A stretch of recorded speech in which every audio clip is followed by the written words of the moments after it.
오늘 하나님께 주신 말씀은 사도행전 20장 1절부터 12절까지 말씀입니다. 1절 하나님의 말씀입니다. 소요가 그침에 바울은 제자들을 불러 권한 후에 작별하고 떠나 마게도냐로 가니라. 그 지방으로 다녀가며 여러 말로 제자들에게 권하고 헬라에 이르러 거기 석 달 동안 있다가 배 타고 수리아로 가고자 할 그때에 유대인들이 자기를 해하려고 공모함으로 마게도냐를 거쳐 돌아가기로 작정하니 아시아까지 함께 가는 자는 베레아 사람 브로의 아들 수바도와 데살로니가 사람 아리스다고와 세군도와 더베 사람 가요와 및 디모데와 아시아 사람 두기고와 드로피모라. 그들은 먼저 가서 트로아에서 우리를 기다리더라. 우리는 5개월 후에 빌립보에서 배로 떠나 닷새 만에 트로아에 있는 그들에게 가서 이래를 머무니라. 그 주간 첫날에 우리가 떡을 때려 하여 모였더니 바울이 이튿날 떠나가고자 하여 그들에게 강론할세 말을 밤중까지 계속하며 우리가 모인 윗다락에 등불을 많이 켰는데 유두고라 하는 청년이 창에 걸터 앉아 있다가 깊이 졸더니 바울이 강론하기를 더 오래 하며 졸음을 이기지 못하여 3층에서 떨어지거늘 일으켜보니 죽었는지라.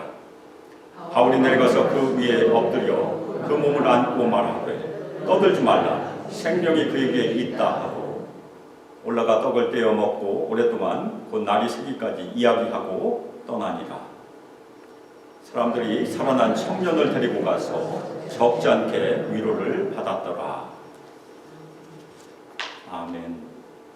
이 시간 생명이 그에게 있다라는 설교 제목으로 주님의 말씀을 증거하도록 하겠습니다. 우리가 창세기 1장을 열면 하나님은 말씀으로 천지 만물을 지으신 하나님이라고 성경에 게시되어 있습니다. 성경의 하나님은 말씀하는 하나님이시다. 그것이 우리가 꼭 지켜야 되는, 붙잡아야 되는 중요한 교리 중에 하나입니다. 하나님께서는 하나님의 형상으로 우리 인간을 창조하셨어요. 하나님의 형상인 것이 여러 가지 의미가 있지만 그 중에 쉽게 얘기하면 우리가 하나님 닮은 구석이 많이 있습니다. 하나님께서 말씀하신 하나님이십니까? 우리도 말을 하고 있어요. 우리도 말을 할 수 있고 말을 들을 수 있는 존재로 하나님께서 창조하셨어요. 우리는 하나님과 대화할 수 있다는 얘기입니다. 에덴 동산에서 하나님께서 말씀을 통해서 아담과 하와와 대화를 하셨어요. 그리고 노아에게도 당연히 대화를 하셨죠. 그리고 창세기 12장에 가면 구원의 역사가 시작된다고 우리가 이해하는데 하나님께서는 말씀으로 아브라함을 부르세요. 아브라함이 알아들었다는 얘기입니다. 그리고 아브라함을 통해서 이삭과 야곱, 족장들을 부르셨죠. 요셉까지. 그리고 궁극적으로 이스라엘을 하나님께서 부르십니다. 그리고 이스라엘 구원의 역사에서 가장 중요한 인물이 누구입니까? 모세이잖아요. 모세를 어떻게 부르셨습니까? 불이 붙었는데도 타지 않는 떨기나무 불꽃 가운데서 하나님께서 모세야 모세야 부르셨어요. 이름을 부르셨다는 얘기입니다. 그리고 모세를 통해서 애굽에서 종되었던 이스라엘을 부르신 것이 놀라운 구원의 역사예요. 그리고 나중에 왕이 세워지잖아요. 하나님께서는 목동이었던 다윗을 부르셔서 기름 부으시고 왕으로 삼으시고 하나님의 마음에 합한 자, 그것이 다윗의 별명이 아닙니까? 하나님 마음에 합한 자로 말씀으로 계속 인도하셨어요.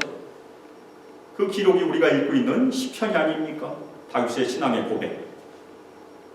그리고 히브리서 1장 1절 2절 말씀처럼 하나님께서는 선지자들을 통해서 여러 부분과 여러 모양으로 유대인 조상들에게 말씀하셨다고 기록하고 있습니다. 그런데 이 모든 날 마지막에는 우리에게 어떻게 말씀하셨습니까? 아들이신 예수를 통하여 우리에게 말씀하셨다고 기록하고 있습니다. 이 모든 날 마지막에는 아들을 통하여 우리에게 말씀하셨는데 그 말씀이 바로 우리가 지금 가지고 있는 신약 성경을 통해서 지금도 말씀하십니다. 하나님의 섭리 가운데 신약 성경이 완성이 되었고 우리가 정경이라고 부르지 않습니까? 구약성경, 신약성경 이 말씀을 통해서 우리에게 지금도 말씀하세요. 하나님께서는 하나님의 기록된 말씀을 통해서 그리고 하나님의 말씀의 전달자들, 저도 그 중에 하나입니다. 전달자들 통해서 우리 하나님의 자녀들을 권면하고 격려하고 위로하시는 일을 오늘 하십니다. 그런데 오늘 말씀에서 가장 중요한 것은 이 권면, 격려, 위로가 딱 한 단어라는 얘기입니다. 한 단어가 세 가지 의미로 다 쓰여요. 굉장히 중요한 단어가 오늘 말씀에 기록이 되어 있습니다. 오늘 본문을 보면 바울은 자신이 개척한 교회들을 거꾸로 돌아가요. 그리고 다시 또 거꾸로 돌아갑니다. 그래서 자신이 개척한 교회들을 방문하면서 신자들의 믿음을 권면하고 격려하고 위로한 일을 합니다. 하나님께서는 지금도 그렇게 하세요. 매 주일 강단에서 선포된 말씀을 통해서 그리고 개인적으로 저희가 읽고 묵상하는 말씀을 통해서 하나님의 권면과 격려와 위로를 경험한다는 얘기입니다. 오늘 우리 모든 성도들도 하나님께서 주시는 권면과 격려와 위로를 다 경험하시기를 주님의 이름으로 축원합니다. 지난주 말씀에서 우리가 살펴본 것이 무엇입니까? 은세공업자 데메드리오, 성경에 이름이 기록되어 있는 그런 일이죠. 나중에 빈부대 후서 가면 구리 장색도 또 나옵니다. 구리 세공업자 알렉산더, 이 두 사람이 바울을 굉장히 괴롭혔어요. 그런데 데메드리오가 은세공업자 조합원들을 선동해서 큰 소유를 일으키는데 하나님을 알지 못한 서기장의 개입으로 그 소동이 가라앉았어요. 그래서 하나님께서 하나님을 알지 못한 이방인 서기장을 사용하셔서 하나님의 교회를 보호하신 사건이 지난번에 저희가 살펴보았던 사건입니다. 바울은 그 일 후에 이미 자신이 성령 안에서 작정한 일을 시행합니다. 마게도냐를 거쳐서 예루살렘에 가고 반드시 로마를 보아야 하리라. 그것이 바울의 작정이었었어요. 바로 그 일을 시작하게 됩니다. 그래서 바울은 소동이 끝난 다음에 제자들 불러 모아서 권면하고 작별을 인사를 나눈 뒤에 마게도를 떠납니다. 권면이라는 말이 첫 번째로 등장했습니다. 이 권하다는 말은 원어에서는 어원적으로 보면 자기 곁으로 부르다라는 그런 의미를 가지고 있어요. 두 말로 되어 있습니다. 하나는 곁이고 그 다음에 부르다는 말로 되어 있어요. 그런데 요한복음에 보면 우리가 성령님을 보혜사라고 부르는데 그 보혜사라는 말이 바로 이 말에서 유래를 했어요. 성령님도 우리 성도들 자기 곁으로 불러서 권하시는 분이라는 얘기입니다. 그래서 이 말은 세 가지 의미로 쓰입니다. 권면하다, 그리고 격려하다, 그리고 위로하다. 그런데 오늘 12절에 가면 이 똑같은 말이 마지막에는 위로하다는 말로도 번역되고 쓰이고 있습니다. 오늘 말씀에서 이 핵심 단어가 바로 이 권하다는 말. 하나님께서 말씀을 통해서 우리 성도들 권하고 격려하고 위로하신다. 바울이 하나님의 도구로 각 교회들을 다니면서 그 일을 하고 있다는 얘기. 먼저는 에베소 교회를 떠나면서 에베소 교회 제자들을 믿음으로 권하고 격려하고 위로하였어요. 믿음으로 굳건하게 하고 그 다음에 마게도냐 지역에 있는 빌립보 데살로니가 베레아 교회를 살펴보기 위해서 떠났습니다. 지도에 보시면 북서쪽으로 올라갔죠. 굉장히 긴 길입니다. 그 길을 올라가서 빌립보를 거쳐서 그 다음에 데살로니가 베레아로 갔을 것으로 저희가 추측을 합니다. 순서가 이렇게 되어 있으니까. 그래서 마게도냐 지방들, 빌립보 교회, 그리고 데살로니가 교회, 그리고 베레아 교회 세 교회를 다니면서 신자들의 믿음을 격려하였고 많은 말을 했다고 성경이 기록하고 있습니다. 바울이 많은 설교를 했다는 얘기예요. 그래서 2절에서도 이 권하다, 격려하는 말이 또 나왔어요. 그래서 기독교 신앙의 핵심 요소가 말씀을 통한, 설교를 통한 믿음의 권면과 격려임을 우리가 알 수 있어요. 우리가 매주일 모여서 주일 예배를 드리는데 우리 개신교, 종교 개혁을 거치는 우리 개신교에 예배에 세 가지 요소가 있습니다. 나머지는 자유예요. 제가 처음 소망교회 부임을 했을 때도 우리 성도들과 함께 예배 요소에 대해서 예배 세미나를 한 적이 있었어요. 우리가 예배를 드리는데 예배에서 꼭 빠져서는 안 되는 세 가지가 무엇이 있겠습니까? 첫 번째는 찬양이에요. 우리 성도들이 모이면 하나님을 당연히 찬양을 해야 됩니다. 찬양이 빠지면 예배가 아니라는 얘기. 두 번째는 기도가 있습니다. 매 주일마다 우리가 대표기도 하신 분이 하나님께 대표기도를 올려드리잖아요.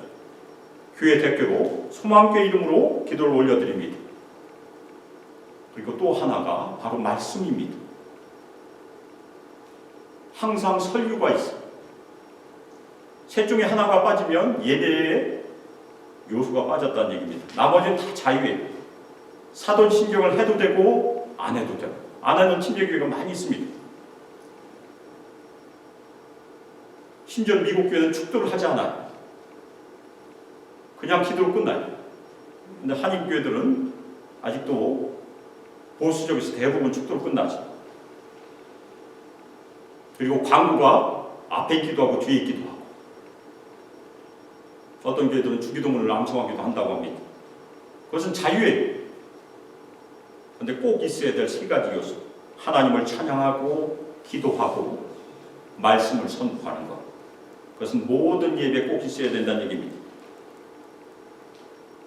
바울은 마게도니아 교회를 거쳐서 그 다음에 헬라 지역으로 갔어요.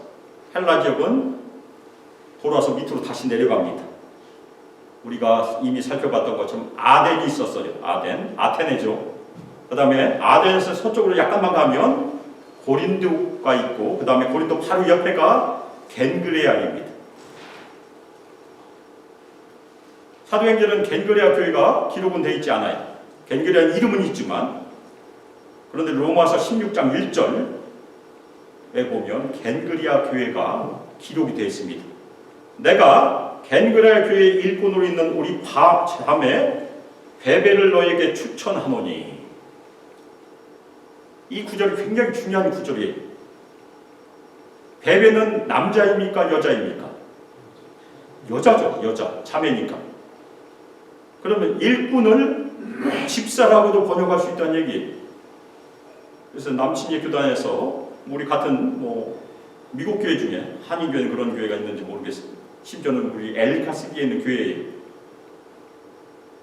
여자 안수 집사가 있습니다. 이 베베 때문에. 왜냐하면 교회 일꾼을 교회 집사로도 번역할 수 있으니까. 그 당시에 여자 집사가 있었을 가능성도 있다는 얘기입니다. 다음 우리가 지도를 보시면 반원형을 그려서 뭐가 순서가 잘못됐네. 그 앞에 이거 요 지도죠. 에베소부터 시작해서 빌립보, 데살로니가, 베레아를 거쳐서 남쪽으로 쭉 내려오면 아덴이고 다시 서쪽으로 가면 고린도, 겐그레아가 있습니다. 바울이 그렇게 갔다는 얘기. 바울은 헬라 지역, 주로 고린도에서 석 달 동안 있으면서 제자들의 믿음을 견고하게 했어요. 바울은 이때 고린도 지역에서 AD, 서기 56년, 57년에 겨울을 보냈습니다. 왜냐하면 겨울에는 항해하기가 어려우니까 거기 그냥 있었어요. 그리고 거기서 가장 중요한 일 중에 하나를 하게 됩니다. 석 달 동안 로마에 있는 그리스도인들에게 편지를 씁니다. 그것이 우리가 지금 보고 있는 로마서예요. 로마서가 바로 이때 쓰여집니다. 석 달이라는 시간 동안에 바울이 그동안에 전했고 예수님께 받았던 예수 그리스도의 복음에 대한 진리를 정리해서 바울이 쓴 서신 중에 가장 긴 서신이 아닙니까? 16장까지 있으니까 우리가 믿고 있는 대부분의 교리가 로마서에 있습니다. 그것을 그때 완성을 해요. 그리고 바울은 배로 그냥 건너가면 에게를 그냥 건너가면 바로 에베소로 건너가게 됩니다. 빠른 길이에요. 배로 수리아로 가려고 할 때 유대인들이 바울을 해치려고 공모를 하게 됩니다. 그래서 바울은 다시 거꾸로 육로로 위쪽으로 올라가서 마게도를 거쳐서 소아시아를 통해서 수리아로 가려고 작정을 했습니다. 고린도에서 유대인들이 바울을 아가야 총독 갈리오에게 끌고 갔었습니다. 그런데 갈리오는 바울을 처벌하지 않고 놔줬어요. 그래서 유대인들은 아예 바울을 로마의 법 밖에서 지금 해치려고 하고 있는 것입니다. 만일 유대인들이 유월절 절기를 지키려고 예루살렘으로 올라가게 되면 바울도 같은 배를 탈 수 있다는 얘기. 그럼 같은 배 안에서 얼마나 좋은 기회가 있습니까? 아무도 보지 않으니까. 그래서 유대인들이 같은 배에서 바울을 해칠 수 있기 때문에 바울은 그 계획을 미리 알게 됐어요. 그래서 헬라 지역에서 배를 타고 에게를 건너서 수리아로 가는 그 계획을 포기하고 말았습니다. 대신에 육로로 긴 여정을 다시 걷게 됩니다. 마게도냐를 거쳐서 수리아와 예루살렘을 가는 그 여정을 결정을 하게 된 것입니다. 그래서 4절에 보면 바울과 동행했던 7명의 사람이 등장을 합니다. 베레아 사람 브로의 아들 소바더, 데살로니가 사람 아리스다고, 그리고 세근도, 그리고 더베 사람 가요와 및 디모데, 그리고 아시아 사람 두기고와 드로피모, 이 7명과 함께 동행을 하게 돼요. 그런데 이 7명은 바울의 동역자들로 각 지역의 대표들입니다. 그런데 이 사람들은 배를 타고 먼저 들어오러 갔어요. 배를 타고 에게를 그냥 건너간 것입니다. 마게도냐 교회에는 베레아의 소바더, 데살로니가의 아리스다고 두 사람이 여기 포함이 되어 있습니다. 세 사람이죠. 세군도까지. 그리고 갈라디아 교회가 있습니다.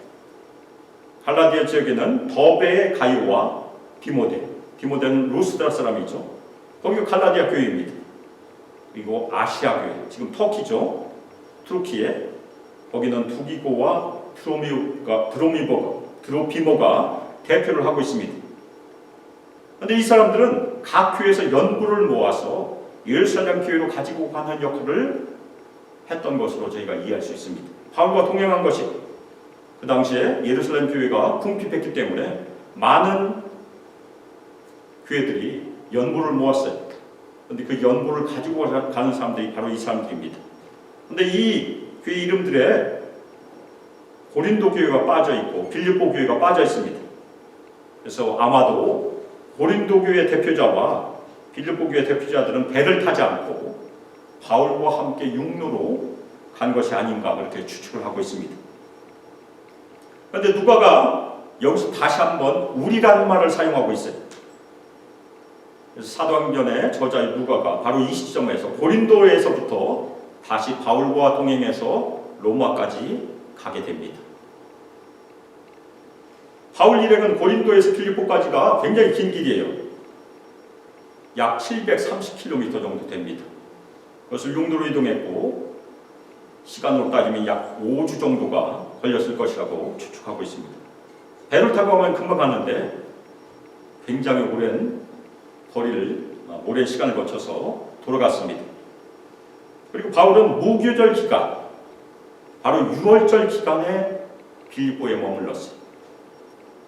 그리고 무교절이 지난 후에 바울과 누가는 빌립보에서 배를 타고서 바로 건너서 드로아에 이르게 됩니다. 다음 지도가 드로아가 집사님 뒤로 가시죠.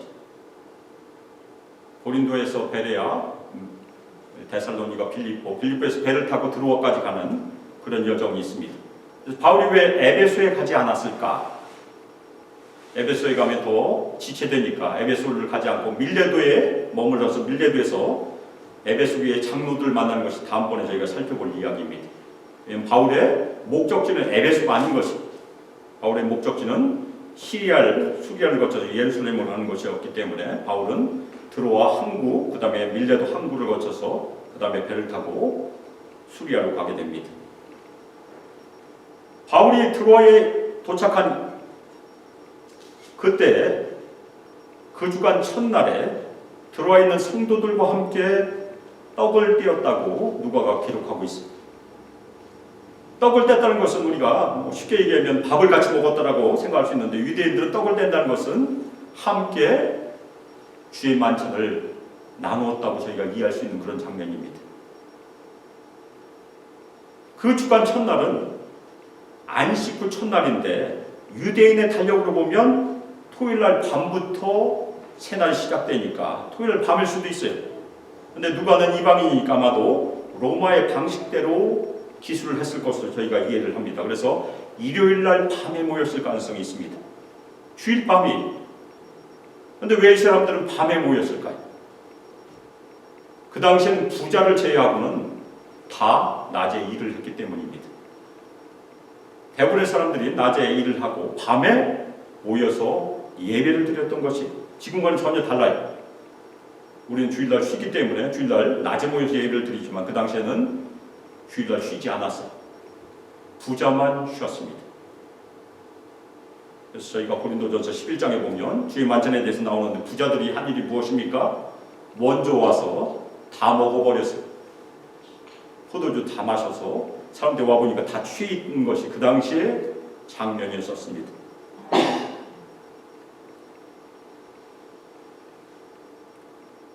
바로 그날 주일이 도라의 모든 그리스도인들이 정기적으로 모여서 밤에 예배를 드리는 날이었을 것이라고 저희가 추측할 수 있습니다.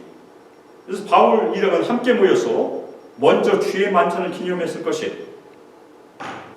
예수님께서 명령하신 대로 떡을 떼고 포도주를 나누는 의식을 하고 그 다음에 음식을 나눴을 것입니다. 초기 그리스도인들은 모여서 식사를 할 때마다 주의 만찬을 나눴던 것을 저희가 이해할 수 있어요. 이것이 고린도전서 11장에 나와 있습니다. 주의 만찬을 먼저 하고 식사를 하는 것, 그리고 맨 끝에도 주의 만찬을 함으로 끝나는 것이 그 당시에 만찬의 자리였었어요. 그런데 오늘 본문에 나오는 정황은 아마도 신자들이 모여서 주의 만찬을 하고 식사를 하고 그 다음에 바울의 설교가 진행이 됐습니다. 바울의 가르침이 그 다음에 이어졌어요. 그래서 바울은 거기 있는 신자들에게 강론하기 시작하였다고 성경이 기록하고 있습니다. 굉장히 긴 설교였었어요. 이튿날 새벽까지 지속이 되는, 밤을 꼴딱 새운 그런 설교였습니다. 그런데 여기 강론이라는 것은 일방적인 가르침이기보다는 바울이 먼저 설교를 하고 신자들과의 대화가 이루어지는 그런 형태의 설교였었습니다.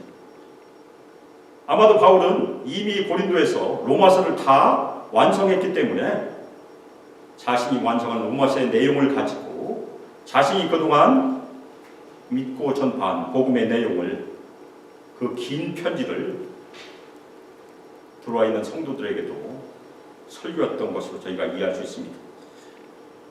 그런데 그 강론은 밤중까지 계속해서 이어졌어요. 바울 일행은 어떤 집에 3층에서 머물렀습니다.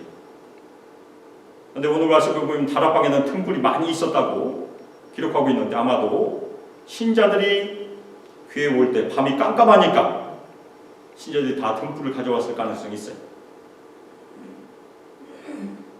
주의 말씀은 내 발에 등불이니이다.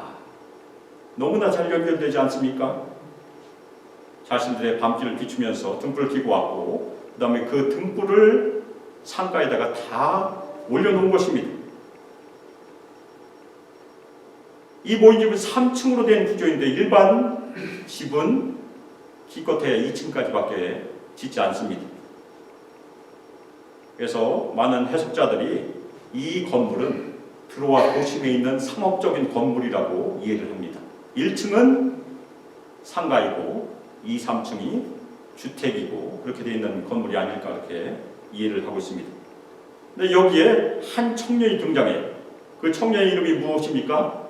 유드고. 그래서 제가 가지고 있는 책 중에 유드고를 구하라는 책이 있어요. 유드고가 설교를 듣다가 너무 설교가 길어서 오늘 떨어져서 죽는 장면이 등장하니까 이 유두고라는 청년은 나이가 한 16살에서 20살 가까이 됐을 것이라고 추측을 합니다. 아주 어린 나이였었어요. 그런데 바울의 설교가 길어지니까 이 유두고는 잠에 깊이 빠졌습니다. 그래서 3층에서 떨어졌어요. 어떻게 3층에서 떨어질 수 있을까? 어떻게 하면 3층에서 떨어질 수 있습니까? 뒤로 떨어진 것입니다. 유두고가 앞으로 떨어졌으면 방으로 떨어지니까 죽지 않아요. 그런데 졸다가 뒤로 떨어져 버린 것입니다. 여기 창문으로 그냥 떨어졌으니까 유두고는 바로 길바닥으로 그냥 떨어져 버린 것입니다. 갑자기 유두고가 떨어졌으니까 사람들이 놀라서 밖으로 다 달려 나왔습니다. 그래서 유두고를 일으켜 보니까 이미 죽었어요.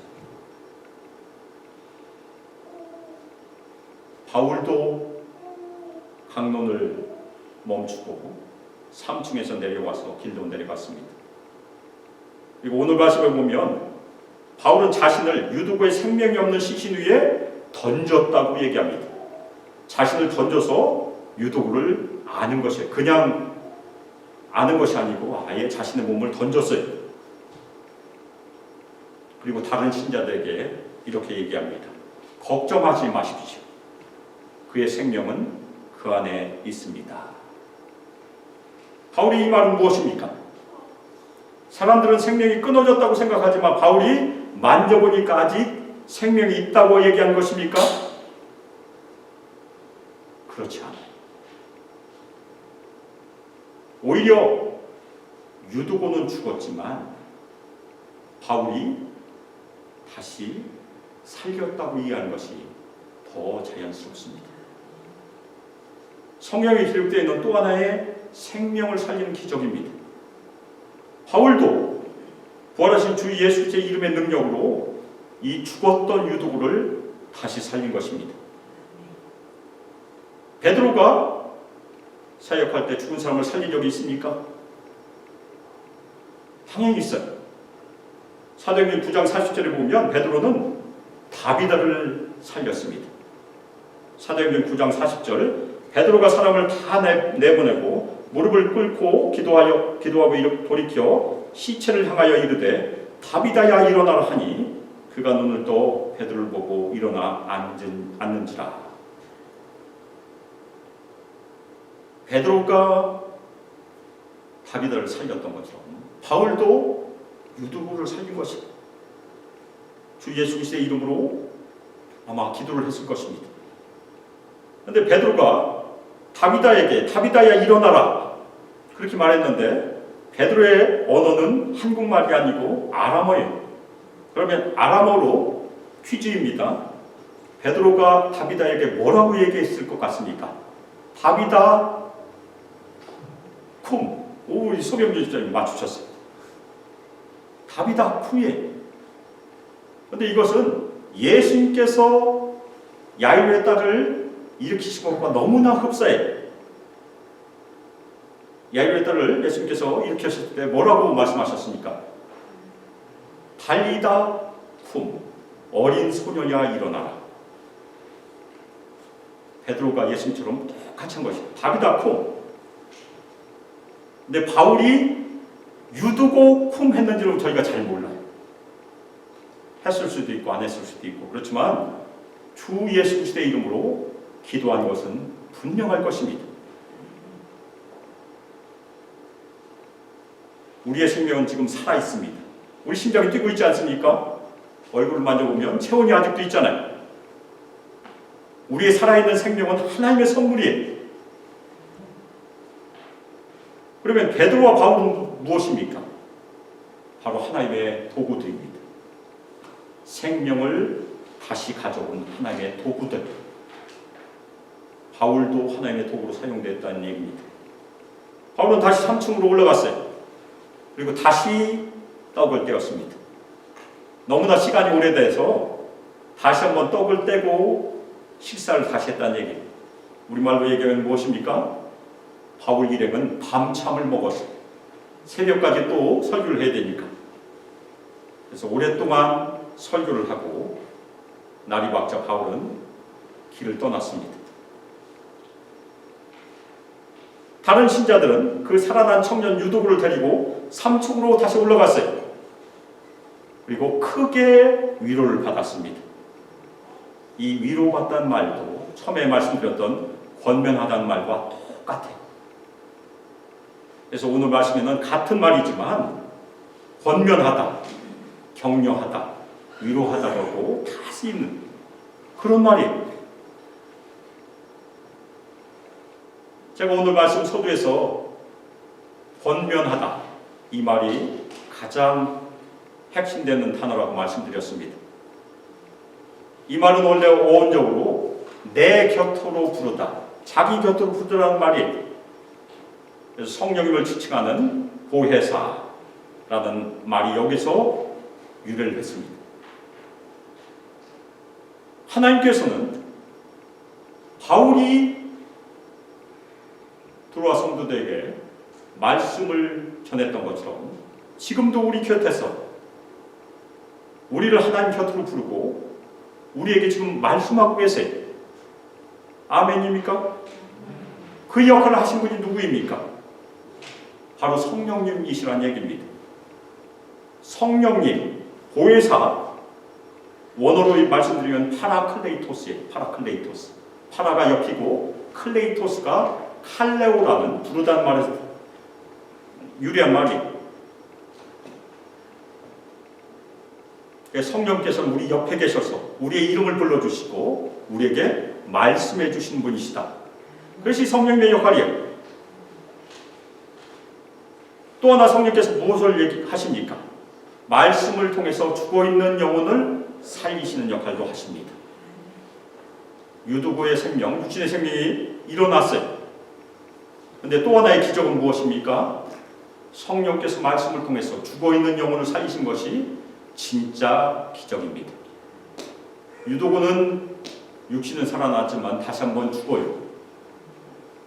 왜냐하면 육신이니까. 나사로도 죽었고 다 죽었습니다. 그런데 우리가 한번 성령을 통해서 살아나면 다시 죽지 않습니다. 그것이 우리가 믿고 있는 놀라운 교리예요. 예수를 믿으면 한 번만 죽습니다. 예수를 믿지 않으면 2번 죽습니다. 중요한 진리입니다. 성령께서 오늘도 강단에서 선포된 말씀을 통해서 그리고 우리가 개인적으로 읽고 묵상한 말씀을 통해서 지금도 우리에게 말씀하시는 분이십니다. 우리 심령에 말씀하세요. 그래서 바울이 자신의 마지막 유언의 편지 디모데후서 3장 16절에서 기록된 말씀을 이렇게 말하고 있습니다. 모든 성경은, 우리 같이 읽을까요? 모든 성경은 하나님의 감동으로 된 것으로 교훈과 책망과 바르게 함과 의로 교육하기에 유익하니. 하나님의 감동이라고 번역을 하고 있지만 하나님께서 숨결을 불어넣으셨다는 그런 말이에요. 우리가 갖고 있는 이 성경은 하나님께서 숨결을 불어넣으셔서 기록된 말씀이고 하나님의 숨결이 있으니까 살아있는 말씀이에요. 그런데 그 말씀의 기능이 4가지가 있습니다. 교훈과 책망과 바르게 함과 의로 교육하는 것. 제가 좀 풀어서 설명을 해보았습니다. 교훈은 무엇이 옳은가를 저희가 알 수 있는 것입니다. 우리가 성경을 통해서 무엇이 옳은가를 알아야 돼요. 두 번째, 책망은 무엇입니까? 무엇이 옳지 않은가. 선악을 분별하는 것이 말씀을 통해서 이루어진다는 얘기입니다. 그 다음에 바르게 함. 우리가 선악을 알았다면 그것을 통해서 우리가 바르게 해야 됩니다. 자신을 어떻게 하면 올바르게 될 수 있을까? 그것이 바르게 함이. 자신을 고쳐야 됩니다. 그리고 맨 마지막 가장 중요한 것 중에 하나죠. 의로 교육함. 어떻게 하면 우리가 끝까지 예수님 만날 때까지 우리의 삶을 올바르게 유지할 수 있을까? 세 번째, 네 번째로 우리가 성화라고 부릅니다. 성화. 그것이 성경의 기능이에요. 사랑하는 성학교 성도 여러분, 우리 모두 말씀하신 하나님을 가까이 하십시다. 아멘입니까? 늘 말씀을 가까이 하고 또한 강단에 선포된 말씀을 적극적으로 귀를 기울이고 반응하고 자신을 드림으로 하나님을 예배하십시다. 저는 설교함으로 지금 하나님을 예배하고 있어요. 그럼 우리 성도들은 어떻게 하나님을 예배합니까? 설교를 들음으로 하나님을 지금 예배하고 있는 것이 다 예배입니다. 다 드리는 것입니다. 예배 모든 요소는 하나님께 드리는 것으로 되어 있어요. 설교자는 설교를 하고 성도들은 관중으로 보고 있는 것이 아니에요. 제가 늘 말씀드린 것이 설교를 본다고 하면 안 된다는 얘기예요. 설교가 아니죠. 예배를 본다. 희한하게도 제가 이민교회니까 예배를 본다고 사용하신 분들이 너무나 많아요. 심지어 목사님들도 예배를 본다고 해요. 왜 예배를 와치를 합니까? 예배는 드리는 것입니다. 오퍼. 하나님께 올려드린 것이 모든 것이 다 드린 것입니다. 찬양도 드린 것이고 대표기도를 올려드리면 우리가 대표기도를 같은 마음으로 올려드리고 저는 설교함으로 예배를 드리고 있는 것이고 우리 성도들은 들음으로 예배를 드리는 것입니다. 우리가 보는 예배는 딱 두 가지밖에 없습니다. 하나는 주의 만찬이고 또 하나는 침례예요. 그때는 우리가 봄으로써 주님께 예배를 드릴 수 있어요. 그런데 매 주일 드린 예배는 다 올려드린 것입니다. 그것이 예배의 요소입니다. 우리 성도들은 관중이 아니에요. 우리 성도들은 다 예배자입니다. 하나님의 말씀을 적극적으로 들음으로 주님을 예배하시기를 주님의 이름으로 축원합니다. 우리 수마음교회가 말씀으로 풍부하는 교회가 되기를 바랍니다. 우리 모든 성도들 말씀을 사모하고 말씀으로 살아가는 교회, 말씀으로 풍부한 교회가 되기를 계속해서 기도해 주시기를 주님의 이름으로 축원합니다. 제가 하나님의 말씀은 살아있는 말씀이라고 말씀드렸어요. 하나님의 말씀은 우리의 생명을 살리는 역사가 있기 때문입니다. 그래서 하나님의 생명의 말씀이 우리 모든 성도들의 영혼에 선포되어서 우리 영혼도 살아나고 격려받고 위로를 받아서 우리 모든 성도들의 영혼이 새로워지기를 주 예수 그리스도의 이름으로 축복하며 기도합니다. 아멘.